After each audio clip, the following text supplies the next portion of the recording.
मंत्र में जपता वत्रा हिमाम, पूरा जिंदगी हो गई। वो अब भी सुबह से 50 बार कह चुके होंगे, हे प्रिया प्रीतम हम आपकी शरण में देखे रहे, हे प्रिया प्रीतम आपकी शरण। प्रभु कोई साधन तो है नहीं, बस आप ही हमारे सब कुछ हो, प्रभु आप देखते रहना। जैसे शरणागति नहीं हुई हो और फिर पुकारा जाए, ऐसे रोज पुकारते। सुबह से 25 बार एकांत में कह चुके, हे प्रभु मैं आपकी शरण में हूँ, हे प्रिया प्रीतम आपकी शरण में हूँ, हमारे पास कोई साधन नहीं, नाथ आप छोड़ना मत, आप पकड़े रहो, आपके ही बल से है। मन को बार बार प्रभु की शरण में करना है, मन को बार बार प्रभु की तरफ लुभायमान करना है, प्रभु के नाम रूप लीला गुण की तरफ।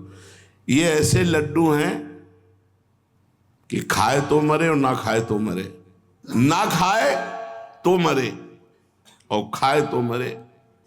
ना खाए तो ऐसे मरे जल जल करके चिंतन करके कि भाई बहुत सौभाग्य इनका, और जो खा रहे हैं वो जान रहे हैं कि क्या है, अब डर लग रहा है सब। ये भयंकर विष है, ऊपर से ही सुंदर लगते हैं।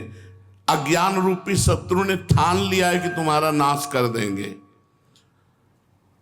ये स्वादिष्ट दिखाई देता है, होता नहीं। विषय भोग स्वादिष्ट दिखाई देता है, सब फंसे, होता नहीं। जो हम अंदर सोचते हैं वो हमें मिलता नहीं, बाद में क्लेश और अशांति मिलती है। परंतु भगवान सुंदर है, स्वादिष्ट है, आनंदमय है। भोग है नहीं, दिखाई देते हैं। स्वादिष्ट है नहीं, चिंतन में आते हैं, क्रिया में नहीं। क्रिया में तो घोर अज्ञान ने ठान रखा है कि हम तुम्हारा नाश करेंगे, इसलिए लगता है बहुत सुख मिल रहा है, बहुत आनंद है, बड़ी मौज है। मन एक बार भगवान की नाम रूप लीला गुणधाम में कहीं भी अगर थोड़ा आनंद प्राप्त कर ले, चख ले, फिर ये भागेगा नहीं।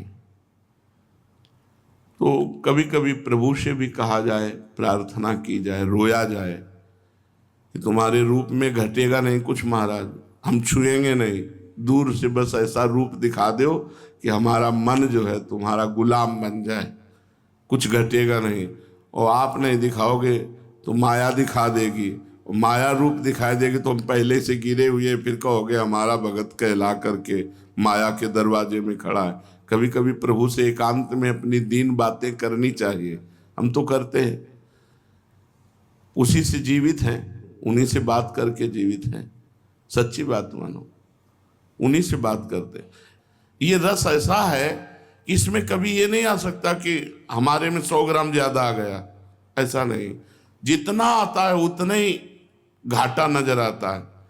इस रस में जितना बढ़ोतरी होती है उतना ही कमी नजर आती है, और जो पूर्णता में पहुंचता है वो पूर्ण दैन्य होता है। वो पूर्ण को, उसको पूर्णता में भी एक लगता है मुझ जैसे अधम को भगवान ने केवल स्वीकार किया है। खास बात यह है, नहीं तो मैं बहुत नीच हूं, ऐसा बिल्कुल हृदय में आता है, बिल्कुल हृदय में आता है।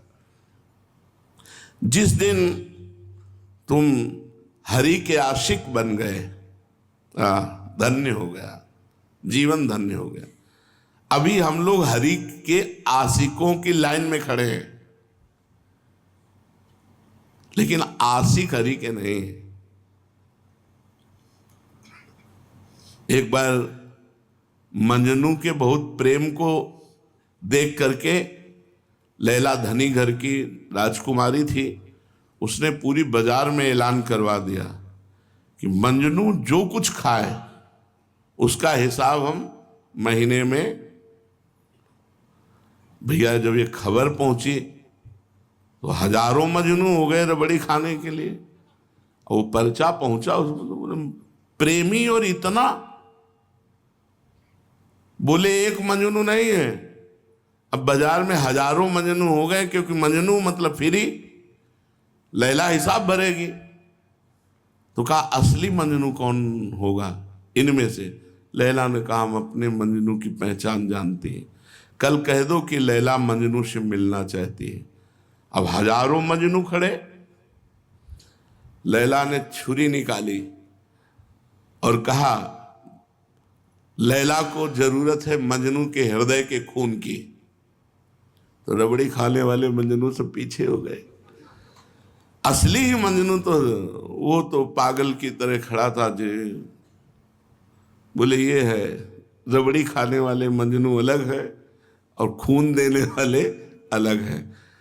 हरि के आशिक नहीं खान पान ते भावे है, नहीं कोमल वसन सुहावे है, सब विषय लगे ते खारा है, हरि आशिक का मग न्यारा है। नारायण हरि भजन में ये पांचों न सुहाद, विषय भोग निद्रा हंसी जगत प्रीति बहु बात, ये अच्छा नहीं लगता। Here's a look at my week on Facebook game.